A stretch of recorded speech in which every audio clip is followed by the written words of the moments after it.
Hi, I'm Neil Creek, and this is Night Photography Unlocked. In this lecture, we're going to be talking about a very useful photographic tool called the histogram. And the histogram is a readout that gives you information about exposure that is available both in your camera and in post-processing software. Now, all digital SLRs have the histogram tool built in, as do many bridge cameras and many compact cameras. Now, to show you how the histogram works, I'm going to do this lecture in two parts. I'm going to do some shooting out here at night, and I'm going to take you into the processing afterwards and show you how you can use the histogram in both stages. Now, it's a little bit tricky to show you the histogram on screen, so we've got this bridge camera set up pointing at the screen of the digital SLR, which we're going to use to show you what is showing on the camera as I take photos. Now, just before I get into the practical demonstration, I'll just explain a little bit about the histogram and why it's such a useful tool. When you're taking photos, it's very hard to subjectively assess the exposure of a photo just by looking at the screen. There's a number of reasons. You could have glare on the screen's brightness could be turned down. For any reason, you can't be completely confident that what you see on the screen is how the photo actually is. What the histogram is it's a measurement of the brightness of the pixels in the photo displayed as a graph. So if you've got your histogram, it's like a graph, and at one end, you've got the pixels that are at their darkest. At the other end, the top end, you've got the pixels at their brightest. And along the graph is increasing brightness values for those pixels. The vertical axis of the graph is the number of pixels of each particular brightness. So if you have a big bulge in the graph at the left end, then that's a lot of dark pixels. If you've got a big bulge in the graph at the right end, that's a lot of bright pixels. And you can tell a lot about the photo by seeing the distribution of the pixels that are in the histogram. So rather than talking about it, let's just get into it and show you how it works, and that will help you better understand how to use the histogram. So we've got the camera pointed here, setting up, pointing at the trees with some of the sky in the background. Now it's after sunset and the light is quickly fading, but we're going to just get some shots and show you how changing the exposure settings can affect the histogram and the exposure of the photo. Now the trees in front are very dark, and the sky, although it's not as bright as the daytime sky, it's much, much brighter. So we've got a high contrast situation here. So we're going to start with the camera, the 5D Mark II. We've got it set to 1 second, f3.5 and ISO 400. So let's get a quick shot and see how that looks. Okay, now you can see we've got the exposure is quite bright. That's partly because what's coming through on the compact camera recording it. But you've got very overexposed areas in the sky, and the foreground's not too bad. But if we go to our histogram, which we do by pressing the info button a couple of times, we can see that we've got a big, big peak far to the left there, which is in the dark pixels, which trails off about a quarter of the way into the histogram, and then there's not much in the way of pixels all the way to the far right. However, at the far right here, you can see that there's actually no big spike at the end. That means there's no pixels that are overexposed. Now let's increase the exposure significantly, and we'll get another shot and see what happens when we overexpose. So we'll go from 1 second up to, say, 10 seconds. Okay, let's have a look at that.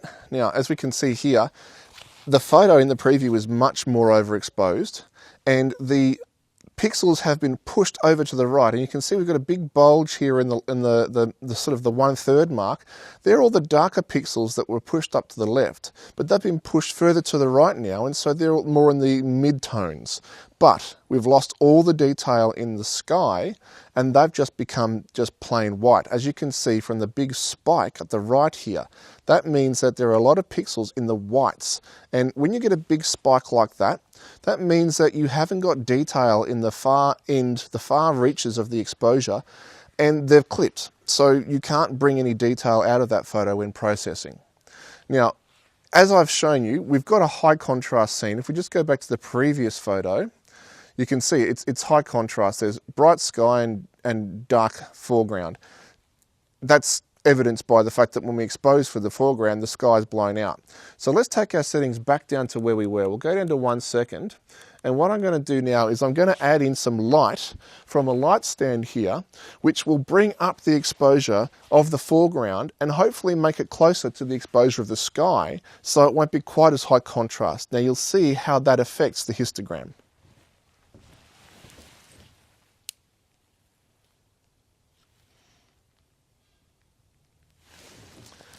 Okay, so now that we've got that light, we're going to take another shot. Now, as you can see, we've got still a big spike to the left, and that's going to be something we can't help because there's always going to be mostly dark pixels with these settings. But instead of being all pushed right up to the left, you notice now that they're spread out more to the right. And that's as a result of the midground pixels being increased in their brightness by adding that light. So the way we're reading the histogram here is it's telling us that there's more pixels with brighter values and fewer pixels with the brightest values, but most of the pixels have the darkest values. Now we can go to the extreme and let's make this a 30-second exposure, and we'll double the ISO as well, and you'll see how much it's pushed the histogram across to the right.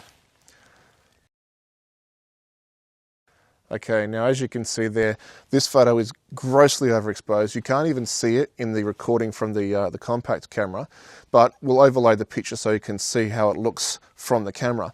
And looking at the histogram, we've got next to no pixels at half brightness or below. There's no blacks, there's no darks, and very few midtones. It's only in the highlights and the whites that we're really seeing a lot of pixels. And that photo is completely overexposed, it's completely blown. So reading the histogram on the camera will give you a good idea of how well exposed you are. If you've got a peak at either end, then you might want to look at changing your exposure to try and get more of those pixels moved out of that end. It doesn't matter if there's a peak at one end or the other if the pixels throughout the rest of the photo are evenly distributed. You'll get a shot like that if you're pointing, say, into a bright street light. However, it's best if you do try and get most of the pixels in the middle, or not at either end, because that gives you the most range to process your photos and get the best possible results afterwards when you edit them.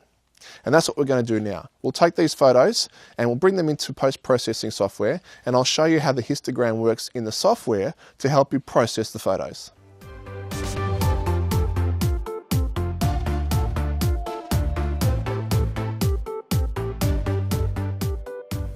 Alright, we've got the photos that we just took in the demonstration video imported here into Lightroom, which is my preferred editing software. Now we're going to cover post-processing your photos in another lecture later on, but just for the sake of demonstration of the histogram, we're going to just briefly look at post-processing and using the histogram as a tool to assist with that. So the first photo we took in the demonstration, we've got here selected, and if you look over on the right here, you can see the histogram for that photo. It also shows the settings that the photo had underneath. Now, one quick point to make about the Lightroom histogram is that it also shows color information as well as just black and white like we have on the back of the camera.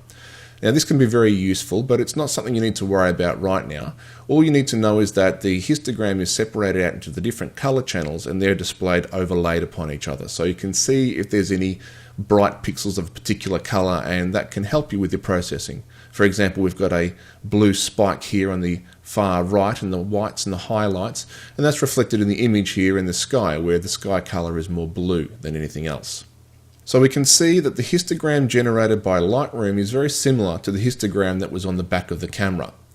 An important point to make is that the histogram is generated not from the raw data, but from a JPEG preview created by either the camera or by your processing software. Raw data in itself is just numbers. It's not displayable as an image, so it has to be generated into a preview image. The camera generates a JPEG inside its own software, and your processing software does the same thing, generating a JPEG preview of your current state of the raw file. And it's from that JPEG preview that the histogram is created. What that means is that the histogram might be slightly different when viewing it on your camera versus viewing it on your processing software. And it means that it's not displaying the full potential dynamic range of your photo in the histogram. Now we'll come back to that in a moment and explain why that's important, but just for now, looking at the histogram, you can see that if there's a difference between the histogram from your processing software and from your camera, it's not important right now. So let's take a look at the second photo we took, where we increased the exposure significantly. Now that's similar to how it looked on the back of the camera, with the values pushed across to the right. And the pixels on the right and the highlights, that peak is a little bit higher than it appeared to be in the camera, but it's very similar in shape and structure. On to the third picture where we added our light, and you can see again it's the peak on the left which has been pushed out to the right, and the dramatically overexposed image, again you can see the same shape as we had on the back of the camera.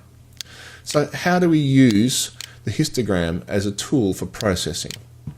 Well, let's load into the develop module where we edit our photo, and we've got our exposure controls here.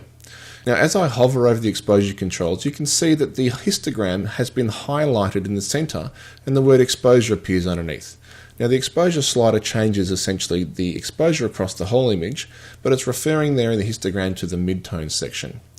Highlights is the highlights area, shadows is the shadows, whites and blacks. You can see the labels appear underneath, and the same thing happens when I hover over the histogram itself. So that's some useful feedback. As we can see here, the vast majority of our pixels in this photo are in our blacks and our shadows. So if we increase the exposure slider, we will see the effect on the histogram with the pixels being pushed across to the right into more the shadows and midtones area.